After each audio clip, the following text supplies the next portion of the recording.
सोनी बालाजी। महाराज जी, मैं एक सरकारी कर्मचारी हूँ दिल्ली में। वहाँ मेरे पास कुछ कर्मचारी काम करते हैं। कई बार प्रेशर में तेज वेग से बोला जाता है। महाराज जी, ऐसे में कैसे अपने आप को कंट्रोल करें उस समय? नहीं, बोलना कोई अपराध थोड़ी है। अगर अपने अनुयायियों को शासन में लेकर हम जो कार्य प्रणाली को ठीक कराते हैं तो कोई अपराध थोड़ी है, ये तो करना ही पड़ेगा। जैसे अपने बच्चे हैं तो उनको हमें कभी थप्पड़ भी मारना पड़ेगा, कभी शासन भी करना पड़ेगा। जैसे अपने शिष्य हैं तो कभी उनको शासन में लेना पड़ेगा। ऐसे अपना पद है और 10-20 लोग अपने, 50 लोग, 100 लोग अपने अनुयायी हैं, जिससे हम उस कार्य प्रणाली को ठीक से करा पाते हैं। तो उनमें जो प्रमाद करेगा तो उसको डांटना ही पड़ेगा, क्रोध करना पड़ेगा। ज्यादा प्रमाद करे तो उसके खिलाफ कार्रवाई भी करनी पड़ेगी। तो ये कोई अपराध नहीं है। इसमें कोई ये नहीं कि गुस्सा आ जाता है या मैं आवेश में बोल देती हूँ। नहीं, ये करना ही चाहिए और करना ही पड़ेगा। अगर गुरु कहे कि मैं शिष्य को कभी डांटूंगा नहीं, टीचर कहे मैं विद्यार्थी को कभी डांटूंगा नहीं, माता पिता कहे पुत्र को नहीं डांटूंगा, तो बिना शासन के इनकी जीवनी व्यर्थ हो जाएगी। इनका जीवन सचिव वैद्य गुरु तीन जो प्रिय बोले भयास, राज धर्म तन तीन कर होय बेगही नाश। अगर गुरु शिष्य की प्रियता बोलता रहे और डॉक्टर मरीज के अनुकूल चलता रहे और मंत्री राजा के अनुकूल चलता रहे तो राज्य का नाश हो जाएगा, शरीर का नाश हो जाएगा, शिष्यता का नाश हो जाएगा।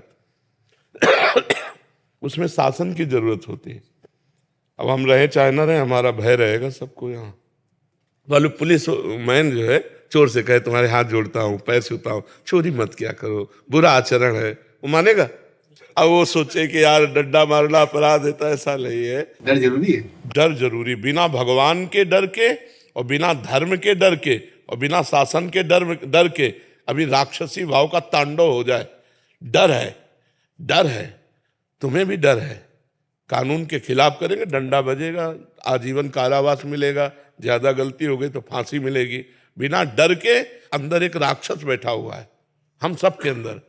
सुमति कुमति सबके उर्राही, नाथ पुराण निगम अस्काएं। अगर वो राक्षस चुप है तो डर के कारण चुप है। समाज का डर, भगवान का डर, गुरु का डर, शास्त्र का डर और ये कानून का डर।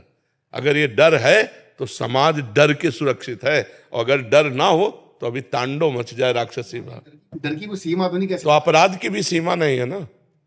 अपराध की सीमा है क्या? तो इसलिए डर की सीमा नहीं रखी गई कि तुम जितना बड़ा अपराध सोचोगे उतना बड़ा दंड आपके ऊपर विधान लागू हो जाएगा। पूरे संसार को गौर से देखो तो तुम्हें कर्मों का खेल दिखाई देगा। अगर इस संसार को भागवतिक चश्मे से देखो तो आपको कर्मों का एक खेल दिखाई देगा। जो जैसा कर्म कर रहा है वैसा भोग रहा है। अगर डर भगवान का ना हो, किसी को भगवान का डर नहीं है, तो यहाँ डंडे का डर है, पुलिस का डर है। अगर डर ना हो तो समाज कंट्रोल में ही ना रहे। जहां डर नहीं है वहां आप देख लीजिए, पत्नी को पति से डर नहीं, पति को पत्नी से डर नहीं, तो